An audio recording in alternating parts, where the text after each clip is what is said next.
do you think a soldier is sent to the border of Mexico can and can't do while he is there protecting the border? I'm not sure if they can shoot people crossing the border, but I know I've heard rumors that they've shot people crossing the border. I don't think it'd be right. That's all I could think that. I'm not sure if they'd be able to shoot them. I'm not sure what they can do.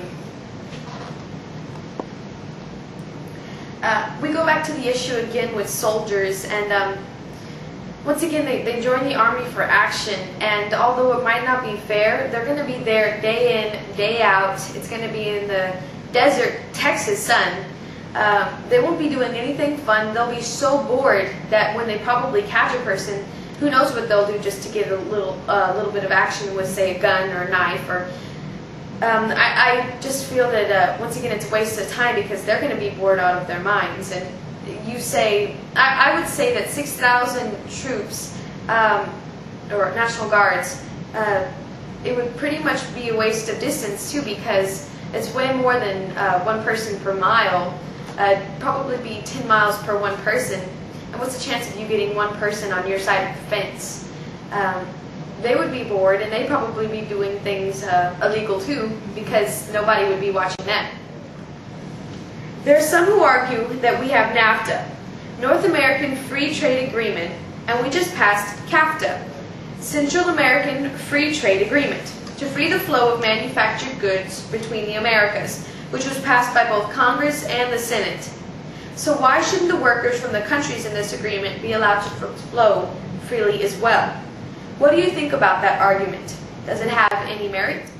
People allow goods to flow freely because they are thinking about making money and buying cheaper merchandise. Big companies also know that it is cheaper to pay someone across the border to do a job. If they come over here, they are protected by minimum wage laws.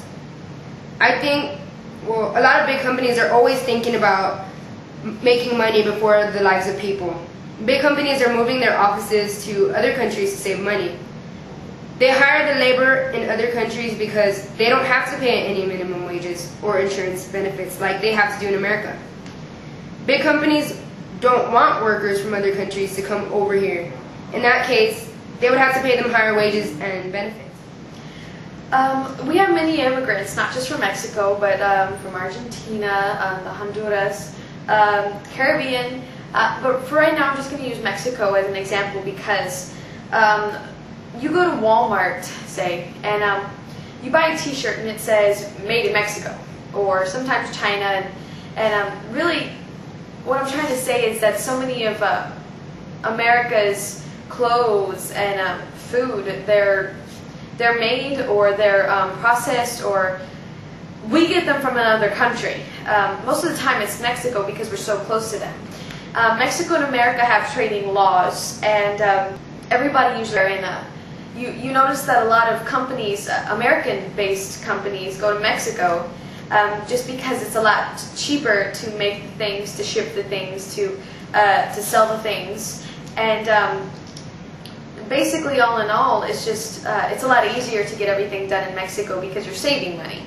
But I think that the problem with letting people that work for the companies that are traders to come back and forth would be, say you have a company in Mexico, and you have a Mexico person that's coming from Mexico trying to sell their product in America, and they're just spending the weekends in America and then going back to Mexico. Well, some people, I know because my dad actually used to go back and forth between Mexico selling pottery, and a lot of his co-workers were just the opposite. He went from America to Mexico, and they went from Mexico to America, and a lot of them just ended up living in America just because they weren't watched too closely with their jobs and with who they worked with. They could live in America. They didn't have to worry about crossing the border just because it was a job. And I think that the problem with letting people, trading people as we trade merchandise, or anything else for that matter, it would be taken advantage of.